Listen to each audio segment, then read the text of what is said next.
자, 안녕하십니까. 저 수요일에 바다톡톡의 100억 배 만들기 주제로 강의할 월곡초 김재광입니다. 다시 인사드릴게요. 그 과학관에 와서 첫 강연이라서 되게 긴장이 되는데 이렇게 많은 분들이 와주셔서 저도 많이 놀랐습니다. 그리고 이전에 봉선동에서 했을 때보다 많은 연령대가 많이 어려진 것 같아요. 다행히 제가 준비한 주제가 여러분들이랑 즐겁게 할 수 있을 주제인 것 같아서 기대가 됩니다.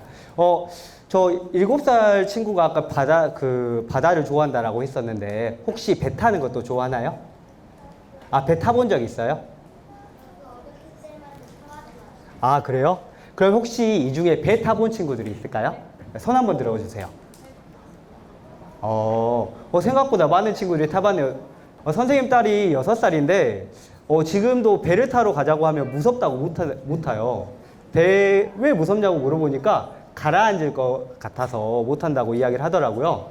그래서 이 주제를 준비를 하면서 저희 딸이랑 이야기를 했었는데 저희 딸도 안전하게 탈 수 있게 오늘 100억 배 한번 만들어 보도록 하겠습니다. 자, 그러면은 오늘은 이 순서대로 할 텐데 일단은 배가 우리 생활에서 많이 사용되고 있어서 배가 어디에 활용되고 있는지, 그리고 배에 숨겨진 과학 이야기, 그리고 100억 배 한번 만들어 보도록 하겠습니다. 자, 먼저 배는 왜 중요한지에 대해서 이야기를 해볼 텐데 일단 여러분들이 지구본을 보시면 대부분 이 파래요. 이 파란 게 다 뭐죠? 네, 바다입니다. 우리의 지구는 그 70%가 바다로 되어 있어요. 그래서 육지는 사실 30%밖에 되지 않습니다. 만약 바다를 사용하지 않는다면 우리는 지구의 30%밖에 사용하지 못하는 거예요. 그래서 우리는 바다를 이용하고, 그런데 바다를 이용하기 위해서는 꼭 필요한 게 있죠. 그게 뭘까요? 네, 맞아요. 정답이에요. 바로 배입니다. 배가 있어야 우리는 여러 가지 수산물도 잡을 수 있고, 그 다음에 바다를 이용해서 물건도 나릅니다. 이 그래프가 지금 해상 운송 그래프인데 갈수록 지금 바다를 이용해서 옮기는 짐이 많아지고 있습니다. 앞으로는 이게 줄어들까요? 네, 갈수록 늘어날 거예요. 선생님이 조금 있다가 보여줄 사이트를 보면 얼마나 많은 배들이 바다에 있는지 알 수 있을 거예요. 자, 여러 가지 해양 광물들도 저희가 캘 수 있습니다. 제가 강의를 준비하고 있는 그 어느 순간 저희 동해 바다에서 석유가 나올 것 같다는 이야기를 들었었는데 그런 광물들도 바다에서 찾을 수 있고 그걸 캘 때도 우리가 배를 사용을 합니다. 선생님이 해외에서 물건을 사서 언제 이제 오나 저제 오나 이렇게 좀 고민을 하다가 어떤 사이트를 한번 들어가 봤어요. 왜 베셀파인더라는 그 사이트였는데 이 화살표가 뭘까요? 네, 배예요. 지금 현재 수많은 배들이 전 세계를 돌아다니고 있습니다. 지금 이렇게 봐서 그렇지 여러분들이 이걸 확대하면 더 작은 배들이 여기 우리나라 근처에도 많이 보이고 있습니다. 자, 한번 제가 현재 우리나라 근처에 있는 바다를 한번 보여드릴게요. 자, 전 세계는 현재 지금 이 배들이 실제로 돌아다니고 있는 배들입니다. 그리고 더 확대해 보면 우리나라 근처에서도 수많은 배들이 돌아다니고 있어요.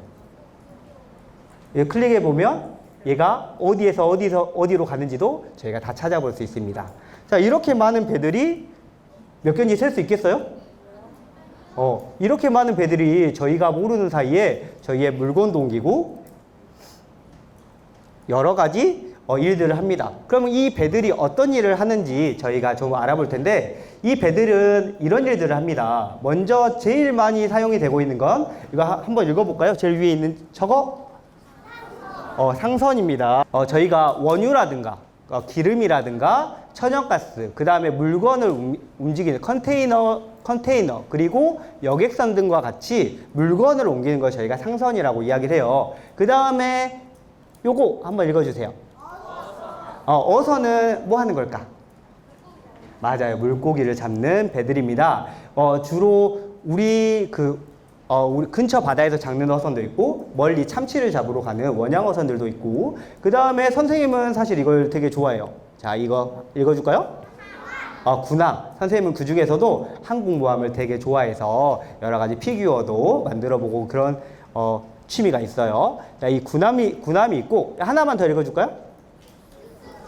특수선은 바다에 특별한 일이 있을 때 돌아다니는 배들입니다. 바다에 병원도 있고, 그 다음에 불을 끄는 배들도 있습니다. 그 다음에 전 세계에 인터넷이 깔릴 수 있게 해저 케이블 같은 것들도 만드는 세계의 여러 가지 용도의 배들이 우리 바다를 돌아다니고 있습니다. 그러면 우리나라는 배를 만드는 데 있어서 어느 정도 수준일까? 맞아요. 바로 세계 1위입니다. 이게 우리나라 상선을 만드는 순위를 제가 2021년을 기준으로 가지고 왔는데, 가스 운반선이라든가, 그 다음에 유조선, 컨테이너선은 전 세계 1위예요. 그리고 지금 중국이 벌크선 같은 경우에는, 벌크선은 이제 그 물건을 옮기는 배인데, 석탄처럼 따로 그 컨테이너를 사용하지 않는 선박을 말합니다. 이런 것들을 다 종합했을 때 우리나라는 세계에서 가장 배를 잘 만드는 나라 중에 하나입니다. 특히나 요즘 LNG 가스를 운반하는 선박은 우리나라의 기술이 가장 뛰어나다고 해요. 그러면 우리나라에서 이렇게 배를 잘 만드니 우리나라 사람인 여러분들도 배를 잘 만들 수? 네, 있을 것 같아요. 기대가 됩니다. 여러분들에게 배를 만들 때 기초적인 여러 가지 과학 원리들에 대해서 이야기를 해보려고 합니다. 일단 배의 가장 기본적인 요건, 물에 떠야 하죠. 네, 맞아요. 물에 떠야 할 때 필요한 과학의 원리는 바로 부력입니다. 부력이란 단어 들어본 사람? 와, 뭐 몇 학년인데 벌써 이렇게 다 들어본 거죠? 부력은 물체를 위로 올리는 힘입니다. 그러면 부력이 있으면 반대쪽으로 작용하는 힘도 있겠죠. 바로? 네, 중력이 있습니다. 중력. 자, 그래서 부력과 중력을 비교를 해서 부력이 중력보다 크다면 뜨고, 만약에 중력이 더 크다면 아주 똑똑이들만 온 것 같아요.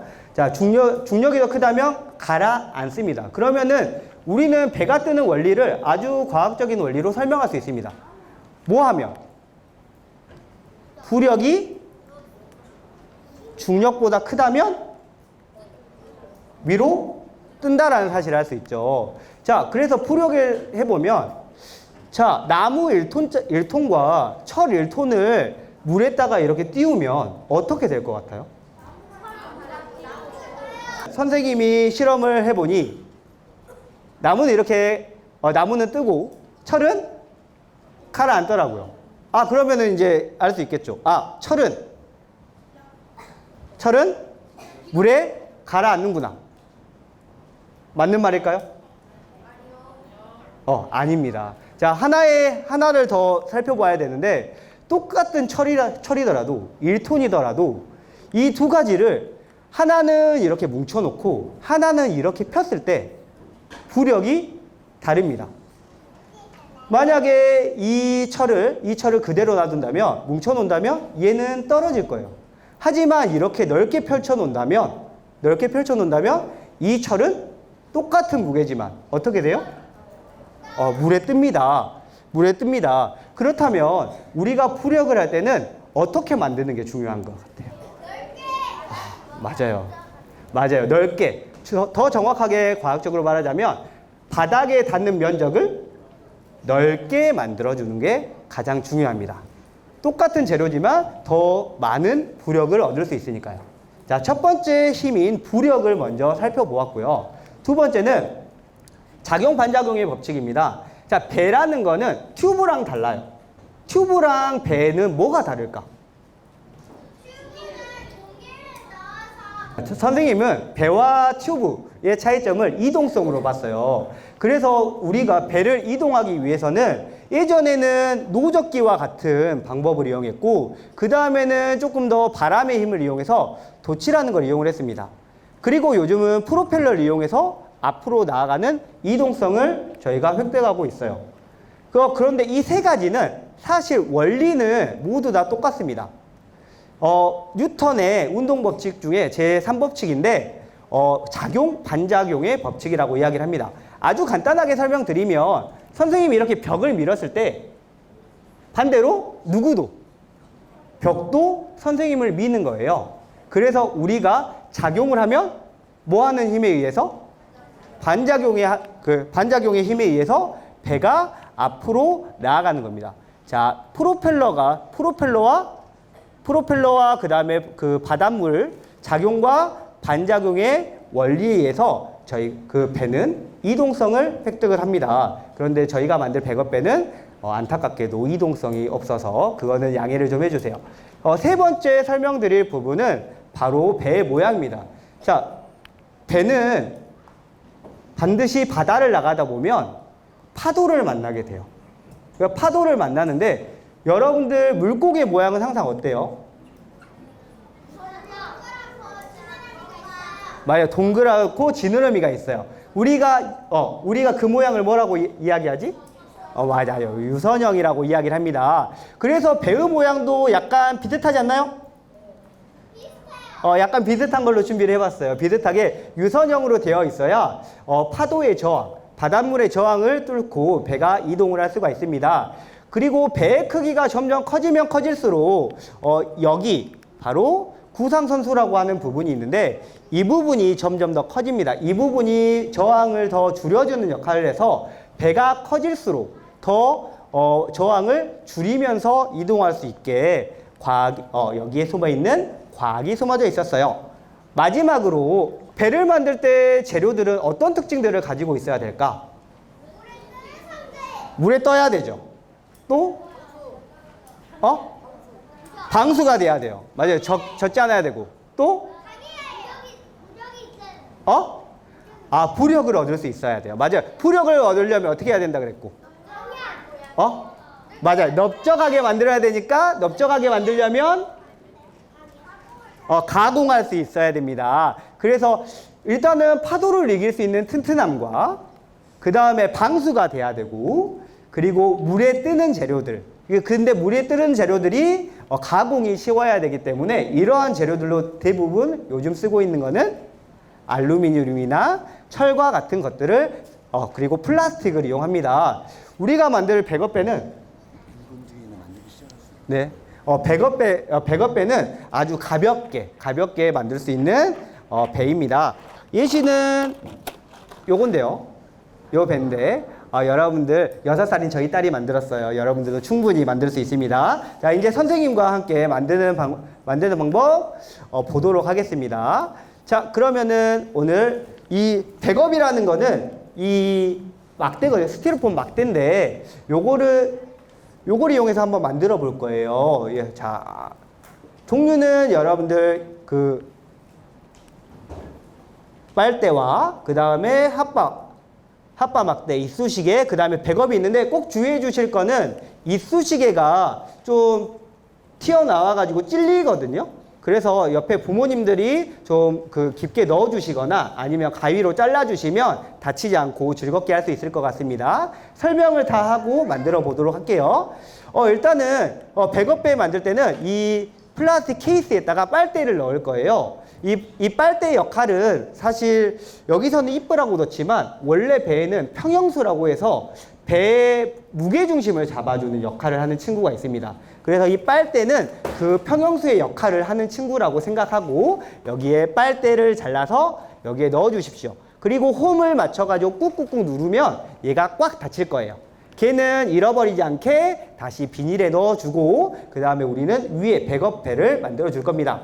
자, 이 통으로 된 백업 위에 이쑤시개 2개를 이렇게 꽂을 거예요. 그리고 반절로 된 백업을 여기에다가 꽂아 주시기 바랍니다. 꼭 이쑤시개에 찔리지 않도록 주의해 주시고 그 다음에 원통으로 된 백업 옆에 이쑤시개를 3개씩 해서 6개를 꽂아 줄 겁니다. 6개를 꽂고 그 다음에 30파이짜리 백업을 준비를 하셔가지고 여기에 양면 테이프를 잘라서 여기에 붙여주시기 바랍니다. 이 양면 테이프를 붙이셔가지고 6개를 준비해 주시고 여기에다가 그림은 나중에 집에 가서 그려보도록 할게요. 그래서 이 백업 30파이를 이 아까 꽂아놨던 이쑤시개에 이쁘게 꽂아주시고 그 다음에 이 50파이짜리 백업을 이제 깃발 우리가 배 위쪽을 꾸며줄 겁니다. 여기에 핫바 막대를 꽂아주시고 우리가 아까 만들어놨던 배 위에 이렇게 꽂아주시기 바랍니다. 그리고 깃발은 그 나누어 드릴 종이의 그 위쪽에 있거든요. 이 깃발 출력물을 잘라서 핫바 막대에 양면 테이프를 이용해서 붙여주시면 되겠습니다. 자, 장식은 여러분들 시간을 보고 저희가 시간이 되면 하고 안 되면 집에 가서 장식하는 걸로 일단 만들어 보는 데까지 해보겠습니다. 자, 그러면 선생님 나눠주시고 지금부터 함께 만들어 보도록 하겠습니다.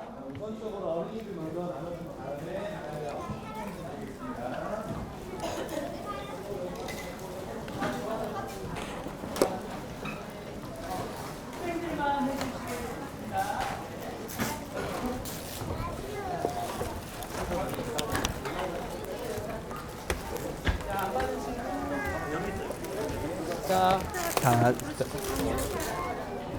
많이 안 가위.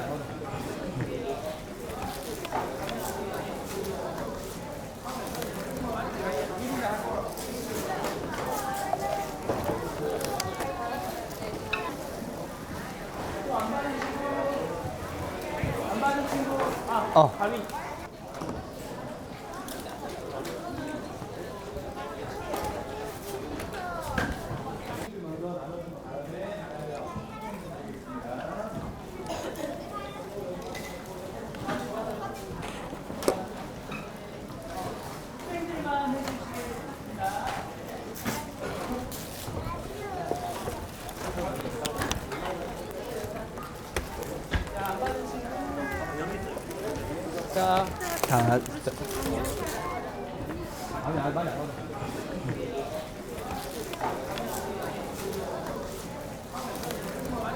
이상 백업배 만들기의 김재광이었습니다. 감사합니다.